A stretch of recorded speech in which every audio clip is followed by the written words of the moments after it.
Everyone, आप सब कैसे हैं? आई होप आप बहुत अच्छे होंगे। मैं आपका जीएस मेंटर आपके अपने यूट्यूब चैनल जीएस अड्डा विद पीसी में आपका हार्दिक अभिनंदन करता हूं। और फ्रेंड्स, आज हम बात करेंगे एनसीईआरटी बेस्ड फिजिक्स के पार्ट 4 की, जिसमें अपन फोर्स एंड जो गति के जो नियम हैं उनके बारे में डिटेल से एनालिसिस करेंगे, उनको डिटेल से जानेंगे कि बल क्या होता है, उसके कितने टाइप होते हैं, गति के नियम, न्यूटन ने गति के कौन कौन से नियम दिए, उनसे रिलेटेड जितने भी फैक्ट है उनको विद एनालिसिस करेंगे, उनका डिटेल से उनका एनालिसिस करेंगे। तो अपन बढ़ते हैं अपने चैप्टर की ओर। तो बढ़ने से पहले आपसे रिक्वेस्ट करना चाहूँगा, डियर फ्रेंड्स, वीडियो को पूरा वॉच करना, क्योंकि आप पूरा वॉच करेंगे तभी आप अच्छे से जान पाएंगे कि आपके सामने जो कंटेंट प्रोवाइड किया गया है वो कितना क्या दम रखता है, क्या वाकई में वो आपके एग्जाम के लिए बहुत ज़्यादा हेल्पफुल साबित होने वाला है। तो आप वीडियो को पूरा वॉच कीजिए। कंटेंट अच्छा लगे तो वीडियो को अवश्य लाइक कीजिएगा। जितने भी न्यू स्टूडेंट देख रहे हैं वो चैनल को विद बेल आइकन अवश्य सब्सक्राइब कीजिएगा, जिससे आने वाले जितनी वीडियो उनके नोटिफिकेशन आपको मिल सके और आप अपने जीएस नॉलेज को गेन कर सके। तो फ्रेंड्स, अपन बढ़ते हैं अपने चैप्टर की ओर और अपने चैप्टर का आज अपना जो पार्ट है। तो सबसे पहले अपन बात करते हैं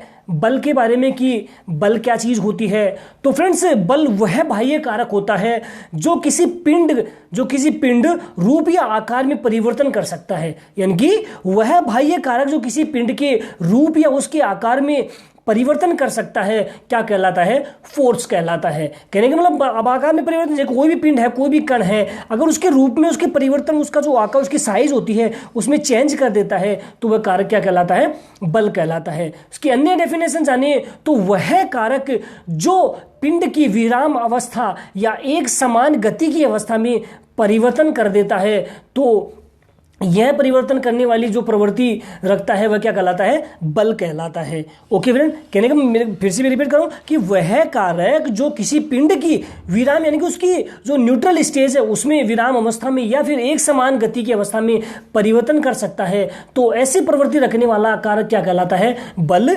कहलाता है। ओके, नेक्स्ट इसकी और एकदम इजी सी डेफिनेशन जानना चाहें तो किसी भी वस्तु को खींचना या उसको धक्का देना ही क्या कहलाता है? बल कहलाता है। तो आई होप सो फ्रेंड आप समझ पाए होंगे। तो किसे कहेंगे बल? यानी कि वह बाह्य कारक जो किसी पिंड के आकार या उसके रूप में परिवर्तन कर देता है, बल कहलाता है। दूसरी जाने तो वह कारक जो किसी वस्तु को खींचने या किसी वस्तु को खींचना या धक्का देना क्या कहलाता है? बल कहलाता है। या वह बाह्य कारक जो किसी पिंड की विराम अवस्था में या उसकी एक समान प्रवृत्ति में परिवर्तन कर देता है, उसमें चेंज ला देता है, तो ऐसी परिवर्ती रखने वाला कारक भी क्या कहलाता है? बल कहलाता है। तो ओके फ्रेंड, तो आई होप सो आप समझ पाए होंगे। बात कर लेते हैं अपन बल के मात्रक की। तो जो बल का मात्रक होता है उसको न्यूटन या फिर किग्राम मीटर पर सेकंड में इसको डिवाइड किया जाता है। कहने का मतलब बल का मात्रक क्या होगा? न्यूटन होता है। इसके अलावा नेक्स्ट मात्रक होता है वो किग्रा पर मीटर स्क्वायर होता है। ओके फ्रेंड, ये तो होता है एमकेएस पद्धति की। बात करें सीजीएस पद्धति की, तो सीजीएस पद्धति में बल का मात्रक डाइन होता है। क्या होता है? डाइन। तो फ्रेंड आप इसको अच्छे से याद रखना, क्योंकि एग्जाम में पूछ लिया जा सकता है कि एमकेएस पद्धति में बल का मात्रक क्या होता है, तो न्यूटन या फिर किग्रा मीटर पर सेकंड स्क्वायर होता है। जबकि सीजीएस पद्धति की अपन बात करें तो सीजीएस पद्धति में बल का मात्रक क्या होता है? डाइन होता है। ओके फ्रेंड, इसके बाद में बात करते हैं अपन टाइप ऑफ फोर्स की, कि बल के प्रकार कौन कौन से हैं। तो वैसे तो देखा जाए फ्रेंड्स, जो बल होता है उसको डिफरेंट पार्ट्स में डिवाइड किया गया है, लेकिन कुछ अपन जो स्पेशल है उनके बारे में अपन जान लेते हैं। तो सबसे पहले अपन बात करें तो होता है फील्ड फोर्स होता है, यानी कि क्षेत्रीय बल क्या होता है, यानी कि जो एरिया के अंदर जो बल लगता है वो बल क्या होता है? तो वह बल जिसमें दो वस्तुओं के बीच संपर्क की आवश्यकता होती है। यानी कि क्षेत्र, अब एक एरिया है, एरिया में बल लगेगा। अब ये तो है नहीं कि इसी सिंगल स्टेज पे बल लग जाएगा, उसके लिए किसी ना किसी माध्यम की आवश्यकता, किसी मीडिएटर की आवश्यकता होगी, किसी न किसी संपर्क की आवश्यकता होगी। तो वह बल जिसमें वस्तुओं के बीच, कोई भी दो वस्तुएं हैं उनके बीच में कोई संपर्क की आवश्यकता होती है, संपर्क की आवश्यकता नहीं होती है, तो वो बल क्या कहलाता है? क्षेत्र बल कहलाता है। क्षेत्र के अंदर किसी संपर्क की आवश्यकता नहीं होती है, क्षेत्र के अंदर कोई भी दो वस्तुओं के बीच में जो संपर्क की आवश्यकता नहीं होती है, तो वो बल क्या कहलाता है? क्या कहलाएगा? क्षेत्र बल कहलाता है। जैसे अपन बात करें चुंबकीय बल होता है, तो चुंबकीय बल, इसके अलावा कोई भी दो वस्तुओं के बीच में गुरुत्वाकर्षण फोर्स लग रहा है। अब जैसे अपन बात करें कोई एक वस्तु है, उसको अपन ऊपर फेंक रहे हैं वो जमीन की तरफ, तो जमीन क्या करे? उसको नीचे जो ग्रेविटेशनल फोर्स है उसको अपनी ओर खींच रहा है, तो उसके लिए किसी माध्यम की आवश्यकता नहीं, किसी संपर्क की आवश्यकता नहीं होती है। ओके, ऐसे बात करें जो विद्युत स्थितिक बल है वो भी क्या है? इस प्रकार का क्षेत्रीय बल होता है। तो उसके एग्जाम्पल की बात करें तो जैसे मैग्नेटिक फोर्स है, चुंबकीय बल जिसे अपन कहते हैं, कोई भी दो वस्तुओं के बीच लगने वाला ग्रेविटेशनल फोर्स है। इसके अलावा जो वैद्युत स्थैतिक बल है, ये सारे किसके अंतर्गत आते हैं? क्षेत्रीय बल के अंतर्गत आते हैं। तो फ्रेंड्स, मैं जहां तक समझता हूँ आप समझ पाए होंगे। अब बढ़ते हैं अपन नेक्स्ट पार्ट की ओर। तो नेक्स्ट बल है अपना, वो है संपर्क बल है। यानी कि अब नाम से इस पर देखो, संपर्क यानी कि अटैचमेंट जिसे अपन कहते हैं, संपर्क बल यानी कि वह बल जो दो वस्तुओं के बीच में संपर्क आने से कार्य करता है। यानी कोई भी दो वस्तुएं हैं, अगर दो वस्तुएं आपस में एक दूसरे के संपर्क में आती हैं और उनके ऊपर जो फोर्स लगता है वो क्या कहलाता है? संपर्क बल कहलाता है। जैसे अपन बात करें जो घर्षण बल होता है, अब घर्षण ये तो नहीं किसी एक वस्तु के बीच में, घर्षण कब होगा? जब वो किसी ना किसी दूसरी वस्तु के संपर्क में आएगी। जैसे अपन जमीन पे चल रहे हैं अपन चलेंगे तो अपन जो जूते पहनते हैं, मैंने आपको क्वेश्चन बताया था कि जो अपन जूतों का सोल वो इस तरह से क्यों बनाया जाता है? वो इसीलिए बनाया जाता है कि जो अपन चलेंगे तो वो जमीन की रगड़ में आएगा, जमीन के संपर्क में आएगा, तो उसमें घर्षण पैदा होगा और हमारा पैर आगे उठेगा और अपन आसानी से आगे चल पाते हैं। ओके, तो जो घर्षण बल होता है वो क्या एक प्रकार का संपर्क बल होता है। दूसरा है अभिकेंद्र बल। मैंने पिछले लेक्चर में आपको बताया कि अभिकेंद्र बल होता है, तो अभिकेंद्र बल भी क्या एक प्रकार का संपर्क बल होता है। ओके फ्रेंड, तो आई होप सो फ्रेंड आप समझ पाए होंगे। नेक्स्ट बात करते हैं अपन न्यूटन बल। न्यूटन के बारे में उसके जो नियम है उनमें आगे पढ़ेंगे, लेकिन मैंने इसको पहले यहां पे ऐड कर दिया है कि न्यूटन बल क्या होता है। तो वह बल जो 1 किलोग्राम द्रव्यमान वाली वस्तु को, कहने का मतलब वे यहाँ पे बात की मास की बात की जा रही है कि 1 किलोग्राम द्रव्यमान वाली वस्तु को वाली वस्तु में यानी कि 1 मीटर पर सेकंड का त्वरण उत्पन्न कर दे। कितने मिनट का? 1 मीटर पर सेकंड का त्वरण उत्पन्न कर दे, तो उसे क्या कहेंगे? न्यूटन बल कहते हैं। कहने का मतलब वह बल जो 1 किलोग्राम द्रव्यमान वाली वस्तु में 1 मीटर पर सेकंड स्क्वायर का त्वरण उत्पन्न कर दे, तो उसे क्या कहा जाता है? एक न्यूटन बल कहते हैं।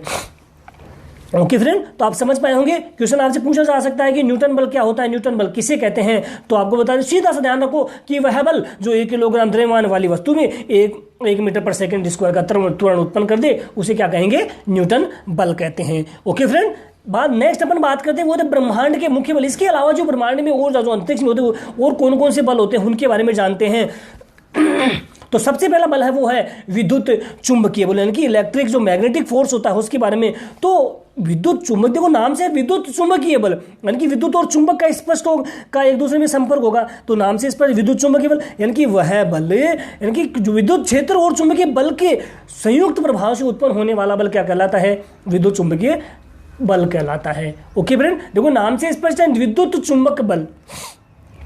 विद्युत होगी और कोई ना कोई चुंबकीय क्षेत्र होगा, जब आपस में एक दूसरे के संपर्क में आएंगे और उनसे जो बल उत्पन्न होगा वो क्या होगा? विद्युत चुंबकीय बल होगा। तो डेफिनेशन इसका अपनी लैंग्वेज इसके डेफिनेशन बना सकते हैं कि विद्युत क्षेत्र और चुंबकीय क्षेत्र के संयुक्त प्रभाव से उत्पन्न होने वाला बल क्या कहलाता है? विद्युत चुंबकीय बल कहलाता है। जैसे अपन बात करें किसी डोरी में उत्पन्न तनाव, यानी कि कोई भी जैसे एक डोरी होती है, एक तार उसको हम खींचते हैं तो उसमें क्या होता है? उसमें टेंडेंसी आती है, उसमें तनाव आता है। अब वो तनाव क्या होता है? एक तरह का विद्युत चुंबकीय बल होता है। जैसे आपको मैं बताऊं, पता नहीं मेरे को, यानी गाँव में ऐसा होता है कि पहले अपन जब बच्चे थे क्या करते थे कि कोई 2 ऐसी छोटी डिब्बियाँ ले लेते थे और उनको उनके बीच में, दोनों के बीच में होल करके और उनको धागे से एक वाली को दूसरी वाली को बांध, फिर दूसरी वाली में कान के लगा के फिर उसको दूसरे वाला लगाता था। फिर उस तार को जो अपन बजाते उसमें अपने को आवाज़ सुनाई देती, उसमें एक सनसनाहट की आवाज़ सुनाई देती। तो वो क्या एक तरह किसी भी डोरी में उत्पन्न होने वाला जो टेंडेंसी तनाव है वो भी क्या है? एक प्रकार का विद्युत चुंबकीय बल होता है।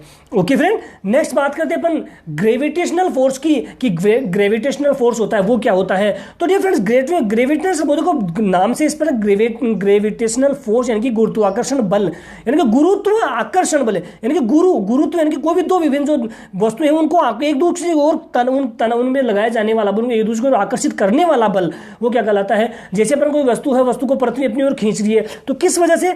ग्रेविटेशनल फोर्स की वजह से, यानी कि उसमें विशेष प्रकार का आकर्षण बल है जिसको अपन ग्रेविटेशनल फोर्स कहते हैं। उसी वजह से वो उस गेंद को जो अपन आसमान में फेंक उसको अपनी ओर खींच रही है।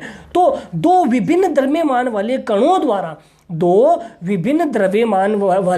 कणों द्वारा एक दूसरे पर लगाए जाने वाला आकर्षण बल क्या कहलाता है? ग्रेविटेशनल फोर्स कहलाता है। तो डेफिनेशन बन गई। देखो कोई भी दो भिन्न द्रव्यमान के कण हैं और जो वो एक दूसरे को अपनी ओर आकर्षित करने में जो आकर्षण बल का यूज करते हैं उसी को क्या कहा जाता है? ग्रेविटेशनल फोर्स कहा जाता है। तो किसे कहेंगे ग्रेविटेशनल फोर्स? यानी कि दो भिन्न द्रव्यमान के कणों द्वारा एक दूसरे को अपनी ओर आकर्षित करने वाला बल क्या कहलाता है? गुरुत्वाकर्षण बल कहलाता है। तो आई होप सो फ्रेंड आप समझ पाए होंगे। नेक्स्ट बल है उसकी बात करते हैं, वो है न्यूक्लियर बल कहलाता है। न्यूक्लियर फोर्स को नाभिकीय बल कहते हैं, यानी कि नाभिक।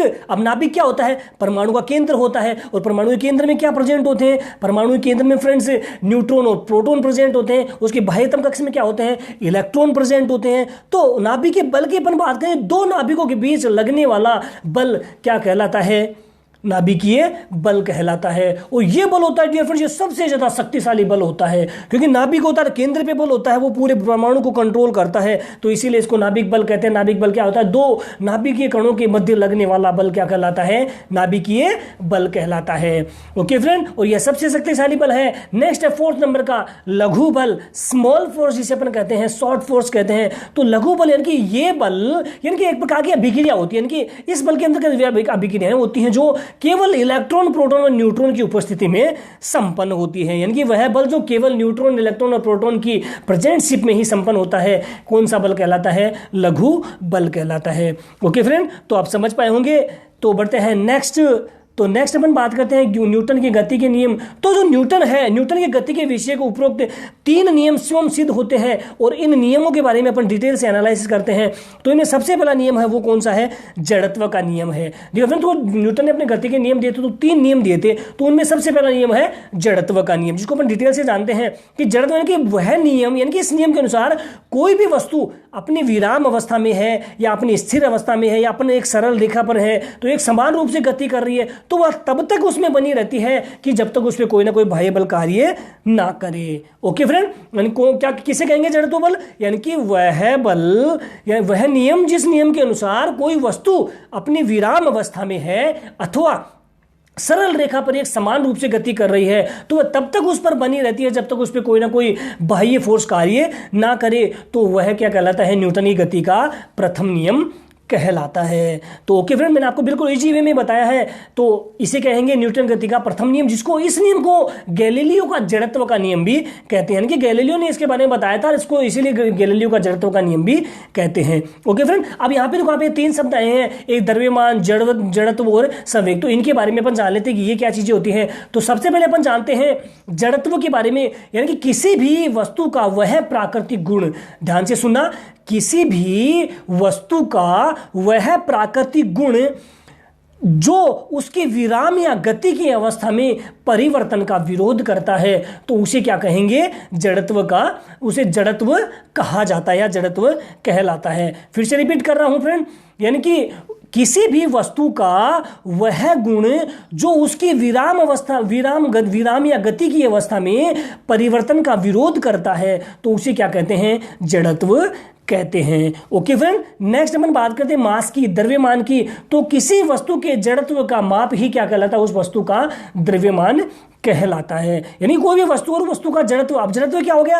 इनकी वस्तु का वह गुण जो उसकी विराम या गति की अवस्था में उसमें जो चेंज हो रहा है, उस चेंज का जो विरोध करे, वही क्या कहलाता है? जड़त्व। तो वस्तु की जड़त्व की माप ही क्या कहलाती है? उसका वॉल्यूम, उसके मास कहलाता है। इसका मात्रक होता है वो ऐसा ही मात्रक होता है, वो किलोग्राम होता है, जो केजी में इसको रिप्रेजेंट करते हैं। ओके, नेक्स्ट अपन बात करते हैं वो है संवेग की संवेग क्या चीज होती है? तो किसी वस्तु का संवेग P और उसके द्रव्यमान m और वेग का गुणनफल होता है। कहने का मतलब P होता है जो संवेग होता है, उसके द्रव्यमान और उसके वेग के गुणनफल को ही क्या कहा जाता है? उसका संवेग कहा जाता है। यानी किसी भी वस्तु के द्रव्यमान और वेग का गुणनफल ही उसका क्या कहलाता है? संवेग कहलाता है। इसको P बराबर m v के द्वारा इसको रिप्रेजेंट किया जाता है। बात करें इसके ऐसा ही मात्रक की, तो इसका ऐसा ही मात्रक होता है, वो होता है किलोग्राम मीटर पर सेकंड होता है, यानी कि केजी मीटर इनवर्स में इसको रिप्रेजेंट किया जाता है। तो आई होप सो फ्रेंड आप समझ पाए होंगे। और फ्रेंड आपको कंटेंट अच्छा लग रहा है तो वीडियो को अवश्य लाइक कीजिए, क्योंकि आपके लाइक करने से मुझे बहुत ज़्यादा मोटिवेशन मिलता है। और फ्रेंड्स मैं देखता हूँ आप लाइक नहीं करते हो यार, ऐसा क्या करूँ मैं आपके लिए यार कि आप लाइक करो। मैं आपको इतने बेटर से बेटर कंटेंट प्रोवाइड करवा रहा हूँ, तो आपका फर्ज बनता है कि आप अपने जीएस गुरु के लिए एक लाइक तो जरूर बनता है। तो फ्रेंड्स अवश्य लाइक कीजिएगा। बढ़ते हैं नेक्स्ट। तो नेक्स्ट है न्यूटन की गति का द्वितीय नियम। अब अपन जान लेते हैं, अपने फर्स्ट पढ़ा कि जड़त्व का नियम। जड़त्व का नियम क्या कहता है? यानी किसी भी वस्तु की जो वह प्राकृतिक जो उसकी गति, उसकी विराम अवस्था है, उसमें गति में परिवर्तन का विरोध करता है, तो उसको जड़त्व का नियम कहते हैं। नेक्स्ट अपन बात करते हैं गति का जो द्वितीय नियम है वो क्या कहता है? तो किसी वस्तु के संवेग में परिवर्तन की दर किसी वस्तु के संवेग में परिवर्तन की दर वस्तु पर आरोपित, यानी कि कोई भी वस्तु है और उसके संवेग में जो परिवर्तन, संवेग को जो परिवर्तन की दर है वो उस वस्तु पर जो आरोपित बल है उस असंतुलित बल के समानुपाती और उसकी बल की दिशा में होता है। तो इस नियम को क्या कहा जाता है? न्यूटन की गति का द्वितीय नियम कहते हैं। ओके फ्रेंड, कहने का मतलब जो बल है वो बल क्या करेगा, कोई वस्तु है और वस्तु के ऊपर कोई बल आरोपित हो रहा है तो वो बल क्या करेगा, उसका जो संवेग होगा उसके संवेग में परिवर्तन की दर और साथ में उसके बल की जो दिशा है उसके ऊपर उसके क्या होता है, उसके समानुपाती होता है। तो उसको क्या कहेंगे? न्यूटन की गति का द्वितीय नियम कहेंगे। तो किसी वस्तु के संवेग में परिवर्तन की दर होती है वह वस्तु पर आरोपित असंतुलित बल के समानुपाती होती है तथा उस बल की दिशा में होती है। तो उसे क्या कहा जाता है? गति का द्वितीय नियम कहते हैं। इसके लिए फॉर्मूला आता है F बराबर एम ए या फिर F बराबर एम dv अपॉन dt या F बराबर dv अपॉन dt होता है। कहने का मतलब उसका संवेग अपॉन उसका समय, तो वही क्या होता है? न्यूटन की गति का द्वितीय नियम होता है। ओके, फिर बात करते हैं तृतीय नियम की। तो तृतीय नियम यह कहता है कि इस नियम के अनुसार प्रत्येक क्रिया के समान व विपरीत प्रतिक्रिया होती है। तो वह गति का कौन सा नियम है? तृतीय नियम होता है। कहने का मतलब कोई भी क्रिया हो रही है उस क्रिया के समान और उसके विपरीत जो प्रतिक्रिया होगी, यानी कोई वस्तु कार्य कर रही है, उस वस्तु कार्य करी समान रूप से कार्य करी तो उसके विपरीत अगर कोई दूसरी वस्तु प्रतिक्रिया करे तो वही क्या होता है? गति का तृतीय नियम होता है। तो किसे कहेंगे? यानी कि प्रत्येक क्रिया के प्रति समान और विपरीत प्रतिक्रिया होती है तो उसे क्या कहते हैं? गति का तृतीय नियम कहते हैं। तो आई होप सो फ्रेंड आप अच्छे से समझ पाए होंगे। इसके बाद में इसकी यानी कि ये जो नियम होता है इसको क्रिया प्रतिक्रिया का नियम भी कहते हैं। जो न्यूटन की गति का तृतीय नियम होता है उसका उपनाम होता है, उसको क्रिया प्रतिक्रिया के नियम के रूप में भी जाना जाता है। ओके फ्रेंड, नेक्स्ट अपन बात करते हैं वो है संवेग संरक्षण का नियम। अब आपको मैंने बताया कि संवेग किसे कहते हैं? किसी वस्तु का जो किसी वस्तु का संवेग होता है p, वो उसके द्रव्यमान और उसके वेग के क्या होता है? गुणनफल को परिभाषित करता है या गुणनफल को ही क्या कहा जाता है? किसी वस्तु के द्रव्यमान और उसके वेग के गुणनफल को क्या जाता है? संवेग कहा जाता है। अब संवेग का संरक्षण के संवेग को संरक्षित करने के लिए एक नियम सिद्धांत दिया गया जिसको संवेग का संरक्षण सिद्धांत कहते हैं। तो उसके बारे में डिटेल से अपन जानते हैं।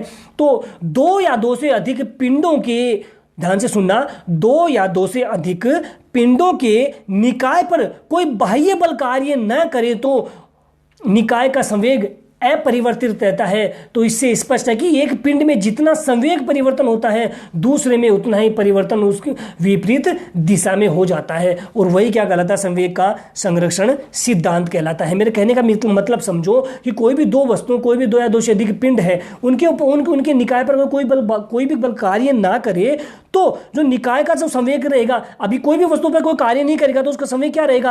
अपरिवर्तित रहता है। ठीक है, अभी से क्या स्पष्ट होगा? इससे यह स्पष्ट होगा कि कोई भी एक पिंड है उसमें जितना संवेग परिवर्तन होता है, कहने का उसके संवेग में जितना परिवर्तन होगा उतना ही उसकी दिशा में भी क्या हो जाता है? परिवर्तन हो जाता है। कहने का उतना ही संवेग परिवर्तन विपरीत दिशा में भी हो जाता है। कहने का कोई भी एक वस्तु है और उस वस्तु पर कोई भी कार्य नहीं कर रहा है, उस कंडीशन में उसके संवेग में क्या होगा? कोई भी परिवर्तन, यानी कि उसमें कोई किसी प्रकार का कोई परिवर्तन होता है तो उस स्थिति में उतना ही संवेग में परिवर्तन होगा उसकी विपरीत दिशा में भी होगा। मेरे कहने का मतलब ये है जैसे कोई वस्तु है कि इस डायरेक्शन में चल रही है, ठीक है, अब चल तो दूसरी चलेगी तो उसके अब कब चलेगी? जब उसमें कोई भी किसी प्रकार का कोई परिवर्तन नहीं होगा। तो किसे कहेंगे संवेग संरक्षण का सिद्धांत? यानी कि इस सिद्धांत के अनुसार दो या दो से अधिक पिंडों के निकाय पर कोई बल कार्य ना करे तो निकाय का संवेग क्या रहता है? अपरिवर्तित बना रहता है। तो इससे स्पष्ट होता है कि एक पिंड में जितना संवेग परिवर्तन होता है दूसरे में उतना संवेग परिवर्तन विपरीत दिशा में हो जाता है। तो वही क्या कहलाता है? संवेग संरक्षण का सिद्धांत कहलाता है। ओके फ्रेंड, बात करें नेक्स्ट है आवेग क्या चीज होती है। तो आवेग की बात करें तो आवेग यानी कि इंपल्स किसे कहते हैं? तो किसी वस्तु पर आरोपित बल और समय अंतराल जिसमें बल क्रियाशील रहता है तो इसके गुणनफल को बल का आवेग कहते हैं। यानी कोई भी वस्तु है उसके ऊपर कोई बल आरोपित होता है और उस समय अंतराल में जिसमें वो बल क्रियाशील रहता है और वह समय अवधि जिसके अंदर वो बल क्रियाशील रहता है तो इसके इस गुणनफल को क्या कहा जाता है? बल का आवेग या संवेग या उस बल का आवेग या उसका इंपल्स कहते हैं। मेरे कहने का मतलब नहीं समझ रहे आप? देखो, मेरे कहने का मतलब ये है कोई भी वस्तु है और उस वस्तु पे कोई अपने कोई बल आरोपित किया। अब वो बल जितनी देर तक, यानी कि जितने समय तक उसके ऊपर आरोपित रहता है, जितने समय तक उसके ऊपर क्रियाशील रहता है, उस पर क्रिया करता रहता है, वही उसका गुणनफल ही बल का क्या कहलाता है, इम्पल्स कहलाता है। फ्रेंड आप शायद समझ पाए होंगे। जैसे अपन बात करें अपन एक विशिष्ट तथ्य को, अपन जो संवेग संरचना के बारे में थोड़ा सा डिटेल से जाने, जैसे अपन ये जाने जो कोलिजन होता है, कोलिजन क्या चीज होती है, यानी कि वह घटना या प्रक्रिया जिसमें दो पिंड या कणों के पास आने पर या अन्योन्य क्रिया करने पर इनके वेग क्या हो जाते हैं, परिवर्तन हो जाते हैं, और इन दोनों कणों या पिंडों के बीच में जो टक्कर होती है उसको क्या कहा जाता है, कोलिजन कहा जाता है, यानी कि संघटक कहा जाता है। और जो लिफ्ट होती है वो इसी सिद्धांत के ऊपर कार्य करती है। तो नेक्स्ट टॉपिक वो है अपना लिफ्ट में व्यक्ति का भार क्या होता है, उसके बारे में अपन जान लेते हैं कि जो लिफ्ट में जो व्यक्ति का भार होता है वो क्या चीज होती है। तो किसी लिफ्ट में व्यक्ति के भार में परिवर्तन निम्न प्रकार से होता है। अब ये जो परिवर्तन है 5 टाइप से होता है। सबसे पहले तो कब होगा, जब जैसे लिफ्ट ऊपर की ओर जा रही है, जब लिफ्ट ऊपर की ओर जा रही होती है, इस स्थिति में जो व्यक्ति होता है, व्यक्ति का भार हमेशा उसको क्या होता है, बढ़ा हुआ प्रतीत होता है। अब ऐसा क्यों होता है, अब ऐसा इसीलिए त्वरण के कारण होता है। किसके वजह से होता है, त्वरण के कारण ऐसा होता है कि जब उसके त्वरण में विभिन्न प्रकार का चेंज होगा, उस चेंज की वजह से क्या होता है, वस्तु को व्यक्ति का भार बढ़ता हुआ प्रतीत होता है। क्यों, क्योंकि जब लिफ्ट ऊपर की तरफ जाएगी तो व्यक्ति का भार उसको क्या होगा, ऐसे लगेगा कि वो नीचे की तरफ जा रहा है, तो उसको उसका भार क्या होता है, बढ़ता हुआ प्रतीत होता है। ओके, दूसरा है वो क्या है कि जब लिफ्ट नीचे की ओर आती है तो व्यक्ति को उसका भार क्या होता है, घटता हुआ प्रतीत होता है। ओके, अब इसके अलावा तीसरे पॉइंट की बात करो, तीसरा पॉइंट ये कहता है कि जब लिफ्ट एक समान वेग से ऊपर या नीचे जाती है, जब लिफ्ट समान वेग से ऊपर या नीचे जाती है, उस दिशा में व्यक्ति को अपने भार में कोई भी परिवर्तन प्रतीत नहीं होता है। यानी कि जब वस्तु एक समान वेग से ऊपर नीचे जाती है, उस कंडीशन में क्या होता है कि व्यक्ति को वैसे कुछ भी अपने आप में किसी प्रकार को कोई परिवर्तन नजर नहीं आता है। ओके, चौथी बात यह कहती है कि यदि लिफ्ट नीचे आते समय उसकी अगर डोरी टूट जाए, लिफ्ट जब नीचे की तरफ आ रही है, अचानक उसकी डोरी टूट जाए, तो वह मुक्त वस्तु की भांति नीचे गिरे, यानी कि वो धड़ाम से एकदम से नीचे गिरेगा, यानी कि किसी प्रकार का कोई उसका बल उसके ऊपर कार्य नहीं करेगा और वो धड़ाम से नीचे गिरेगी। अब इससे क्या होगा, इससे जो व्यक्ति होता है अपने भार को क्या होता है, शून्य प्रतीत होता है, यानी कि उसको लगता है कि वो बिल्कुल न्यूट्रल कंडीशन में धड़ाम से उस लिफ्ट के साथ में नीचे गिर जाएगा। ओके, तो चौथा पॉइंट क्या कहता है कि जब वस्तु लिफ्ट नीचे आते समय नीचे की जो लिफ्ट की डोरी वो टूट जाती है, उस वस्तु में उस स्थिति में मुक्त अवस्था में वो की भांति वो नीचे की ओर गिरेगी और व्यक्तियों को अपना भार शून्य प्रतीत होगा। ओके, नेक्स्ट अपन बात करें फिफ्थ की। तो यदि लिफ्ट के नीचे उतरते समय लिफ्ट का जो त्वरण होता है वो गुरुत्वीय त्वरण से अधिक हो जाए, यानी कि जब लिफ्ट नीचे उतरी है उस कंडीशन में तो उसका जो त्वरण होता है वो अगर उसका गुरुत्वीय त्वरण होता है उससे अधिक हो जाए, तो लिफ्ट में खड़ा व्यक्ति लिफ्ट के फर्श से टकराकर उस लिफ्ट से फर्श से ऊपर उठकर उस छत से टकरा जाएगा। मेरे कहने का मतलब समझ लो, यानी कि कोई भी लिफ्ट है वो क्या कर रही है, नीचे की तरफ उतर रही है, उस समय अगर लिफ्ट का जो त्वरण है वो गुरुत्वीय त्वरण से अधिक हो जाए, कहने का मतलब उस वस्तु को नीचे की तरफ, अब गुरुत्वीय त्वरण क्या होता है, वस्तु को नीचे की ओर खींचता है, जबकि त्वरण क्या होता है, उसके विपरीत कार्य करता है। तो अगर जो त्वरण होता है, वस्तु का त्वरण होता है वो गुरुत्वीय त्वरण से क्या होता है, ज्यादा हो जाए, तो उस कंडीशन में जो व्यक्ति वो नीचे की तरफ न जाके क्या करेगा, ऊपर उठेगा और जो लिफ्ट की जो छत है उससे टकरा जाएगा। ओके फ्रेंड, तो आई होप सो आप समझ पाए होंगे। और जो ये लिफ्ट वाला क्वेश्चन है फ्रेंड बहुत बार एग्जाम में पूछा जाता है, तो ये किसी तरह से पूछ सकते हैं कि कोई व्यक्ति है लिफ्ट नीचे की जा रही होती है, तो लिफ्ट नीचे की तरफ आ रही होती है, तो व्यक्ति के भार में क्या परिवर्तन होगा, या व्यक्ति पर क्या इफेक्ट पड़ेगा, या वस्तु पर क्या इफेक्ट पड़ेगा, या जब वस्तु जो लिफ्ट एक समान वेग से गति कर रही है तो उस स्थिति में क्या चेंज होगा, या जब लिफ्ट नीचे से उतरते समय उसके गुरुत्वीय त्वरण में परिवर्तन होता है तो वस्तु के भार पर क्या इफेक्ट होगा। तो किसी भी तरह से इस क्वेश्चन को पूछा जा सकता है। तो ओके फ्रेंड, तो बढ़ते हैं नेक्स्ट है। तो धन्यवाद friends, thanks for watching this video. तो दोस्तों कैसा लगा आपको वीडियो, क्या वाकई में लगता है आपको ये वीडियो बहुत अच्छा लगा होगा, तो आप इसे ज़्यादा से ज़्यादा अपने सोशल मीडिया ग्रुप में शेयर कीजिए, इससे आपको बहुत अच्छा, आपके फ्रेंड को अच्छा लगेगा, वो आपको थैंक्स कहेगा और मेरा भी छोटा सा मैसेज वो आप लोगों तक पहुँच पाएगा। तो दोस्तों आपका कोई भी किसी भी प्रकार की क्वेरी रहती है तो फ्रेंड्स आप मुझे कमेंट बॉक्स में अवश्य मैसेज पिन कीजिए, या मेरे व्हाट्सअप नंबर भी मुझे मैसेज कर सकते हैं। तो धन्यवाद फ्रेंड्स, और ये मैं कहूँगा नेक्स्ट अपना जो पार्ट है, मैंने आपको एक वादा किया था कि मैं जो ही एक कंप्लीट पार्ट होता है उसके बाद में आपके लिए एमसीक्यू सीरीज लेके आऊँगा। तो अब जल्द ही जो नेक्स्ट पार्ट आएगा उसमें आपके सामने समथिंग अराउंड 30 to 50 के बीच में एमसीक्यूज लेके आऊँगा कि अब तक मैंने जो 4 पार्ट करवाए हैं इनसे रिलेटेड जितने भी एमसीक्यूज हैं वो आपके लिए मैं लेके आऊँगा और उसमें भी अपन डिटेल से जानेंगे, उनको समझ अच्छे से जानेंगे और 101% मैं गारंटी लेता हूँ फ्रेंड्स उनमें से एक ना एक क्वेश्चन आपके एग्जाम में डेफिनेट आएगा। तो आज के लिए इतना ही, तो धन्यवाद फ्रेंड्स। अगर वास्तव में कंटेंट अच्छा लगा हो तो वीडियो को अवश्य लाइक कीजिएगा और जितने भी न्यू स्टूडेंट देख रहे हैं वीडियो को विद बेल आइकन बटन अवश्य सब्सक्राइब कीजिएगा, तो जिससे आने वाले जितनी वीडियोज हैं उनकी नोटिफिकेशन मिल सके और आप अपने जीएस नॉलेज को गेन कर सके। तो आज के लिए इतना है फ्रेंड्स, धन्यवाद फ्रेंड्स, जय हिंद, जय भारत।